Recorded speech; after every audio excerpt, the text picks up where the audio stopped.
Okay, let's take a look at the evaluation part of criminal courts, and there are two quick things to say. The first is that we're going to talk about lay people. We're going to evaluate the work of lay people, and I'm going to do that in two videos. The first of which is this one, is we're going to look at magistrates, and the second video will look at the jury system. And just be aware that where the exams board asks you a question that asks you to evaluate lay people generally, they will normally be talking about both magistrates and juries. If they just want you to discuss magistrates, they will say evaluate the advantages and disadvantages of magistrates or of juries. So that's the first thing. The second thing is just to remember that where we're going to talk about some of these issues, and I've only chosen a few, there are many advantages and disadvantages.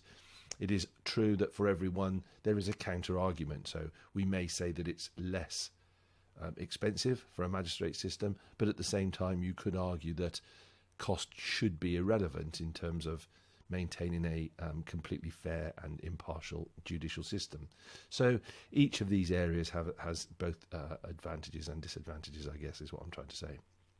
So the first of the advantages is cost, and without doubt it is cheaper. So it is a cheaper system. Oh, I've lost my pen. It is a cheaper system to have a magistrates court system.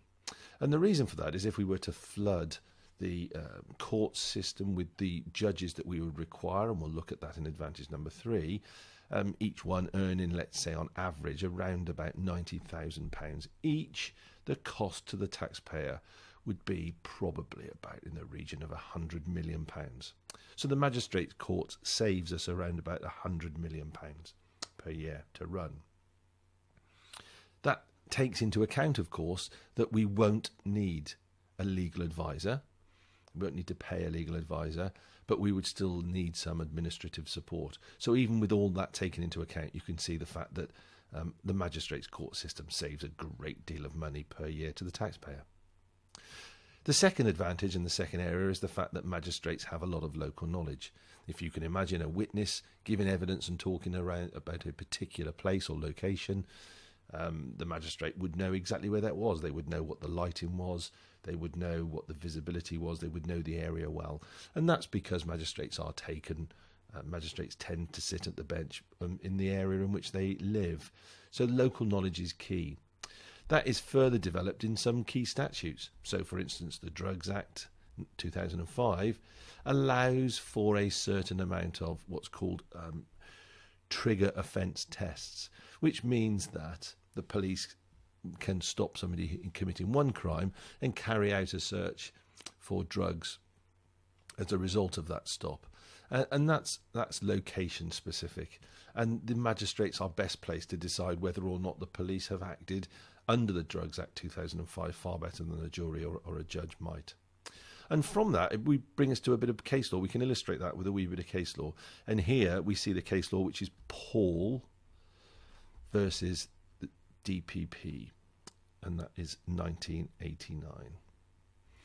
And in that, the court had to decide whether or not, or the impact that curb crawling, street walking by prostitutes had on a local area. And the magistrates were very, very clear that they felt that the impact of prostitution and curb crawling on the particular area concerned had a huge impact because they knew the local area. When the defendant appealed that case, Lord Wolfe in the Court of Appeal said that this was precisely the sorts of cases that magistrates were best suited to. So the third area that I want to talk to you about is the availability of judges. And to change the system to an entirely judge-based system would require us around about 1,000 new judges. And that means that we would have to change the way completely that judges were selected because our current pool is not big enough. Thirdly, rather something a strange title, they're better placed to deal with issues. Most cases are more, there are mainly guilty pleas, I think is what I'm trying to say, in the magistrates court. And where there aren't, most are dealing with conflicting evidence. So most cases deal in the magistrates court with conflicting evidence. And the magistracy are best placed, and they can deal with these issues easily because they're not about conflicting law. The magistrates can decide, they can look at, they can hear, they can listen to witness testimony, and they are best placed to deal with that quickly and in the best possible manner.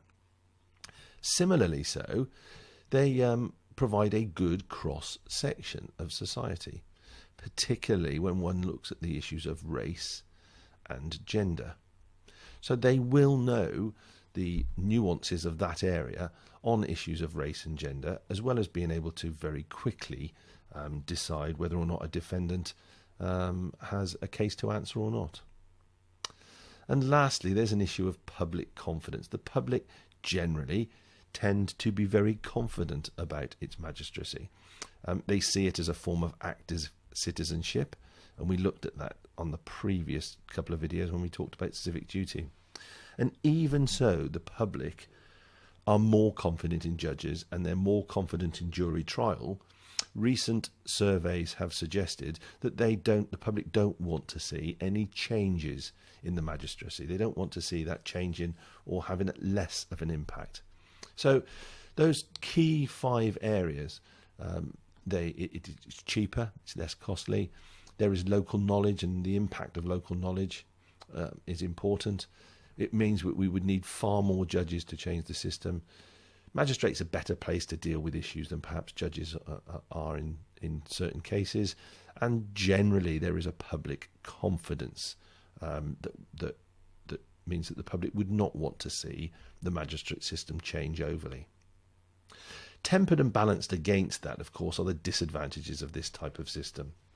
And the first is, which sort of counters the sort of thing I was saying about representative in terms of gender and age, and sex, gender and race, is the fact that, to be fair, the magistracy is unrepresentative society. It is predominantly white. It is mainly middle class. It is generally professional, so most of the people on there come from professional occupations.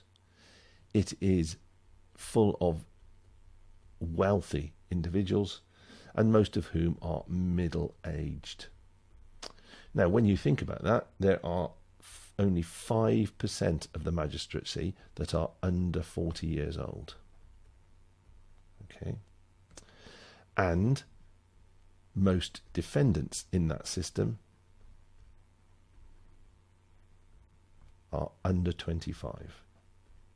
That's not necessarily representative.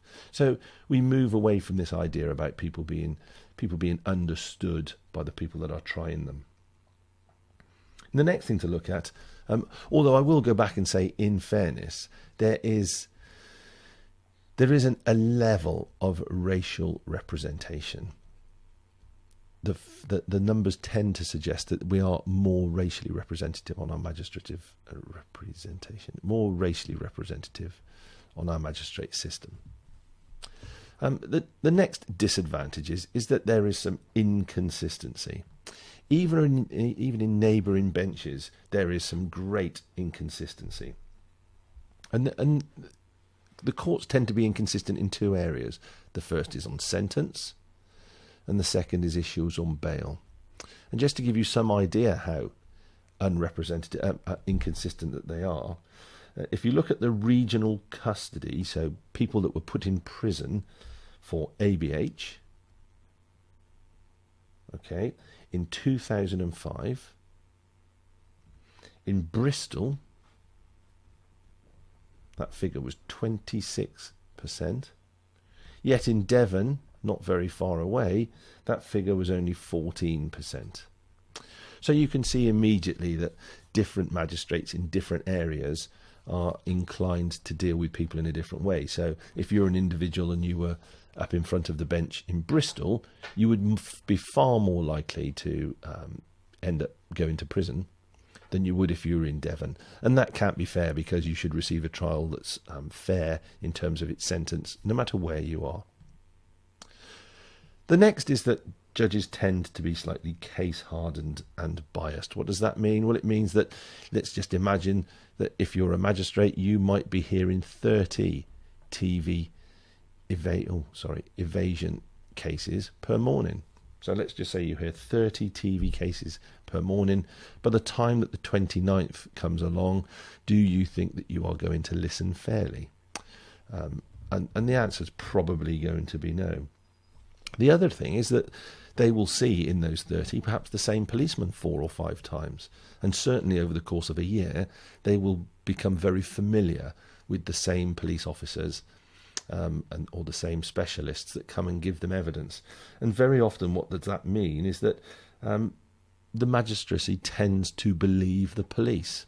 And there's a good example of that. And I have to write this out. I should have written this out further, actually. A very key case, and that's Bingham Justices ex parte Jowett, and that's 1974. And that's a case, a motoring dispute between, it was a motoring dispute, and the only 2 witnesses, one was a driver and one was a police officer, and their witnesses were contradictory. And the magistrate in that case said that they were going to believe the police because their general rule was that they always believed the police. And of course what happened was the motorist appealed. That was appealed, and the judge, of course, the judges overturned the original decision on the basis of the fact that it was biased. Because if there are only 2 witnesses and they both give contradictory evidence, then the difficulty is going to be that you can't believe either. And if you are going to solely believe one of them, then I would suggest that's going to be a more biased system. It's also the key that less than 1 in 100 magistrates' cases are successfully appealed. So less than 1 in 100. That's not many at all. If you look at the figures as well, and we won't go into that because of the length of the video, but if you look at the figures about cases that are tried, then you can see a very clear bias against the defendant in terms of magistrates' courts. And finally, there's a reliance by the magistrates as a disadvantage on the legal advisor. As we all know, the legal advisor is a solicitor, a qualified solicitor, who advises barristers on points of law. So they advise on points of law. The problem is, very often, and if you visit a magistrate's court, you'll see this, the magistrates are always leaning forward, talking to the advisor. They're getting up and leaving the court, and the advisor goes with them to advise them in their chambers behind the scenes. And that can seem to be very conspiratorial by the defendant. So even if they are not necessarily biased, there is an over-reliance on the legal advisor, and it can appear that the legal advisor's role is not one of unbiased nature. It looks as if they are consorting with the magistrates. So that can be a disadvantage as well. So the 4 key disadvantages that we're going to talk about, just as a recap. The first is that generally magistrates tend to be unrepresentative of society. Second, that magistrates tend to be inconsistent. Thirdly, that inconsistency in a great deal comes from case hardening and some bias. And finally, there's an over-reliance on the legal advisor. I'd suggest you learn all 5 of those, and they will form the basis for an evaluation question on the magistracy as lay people.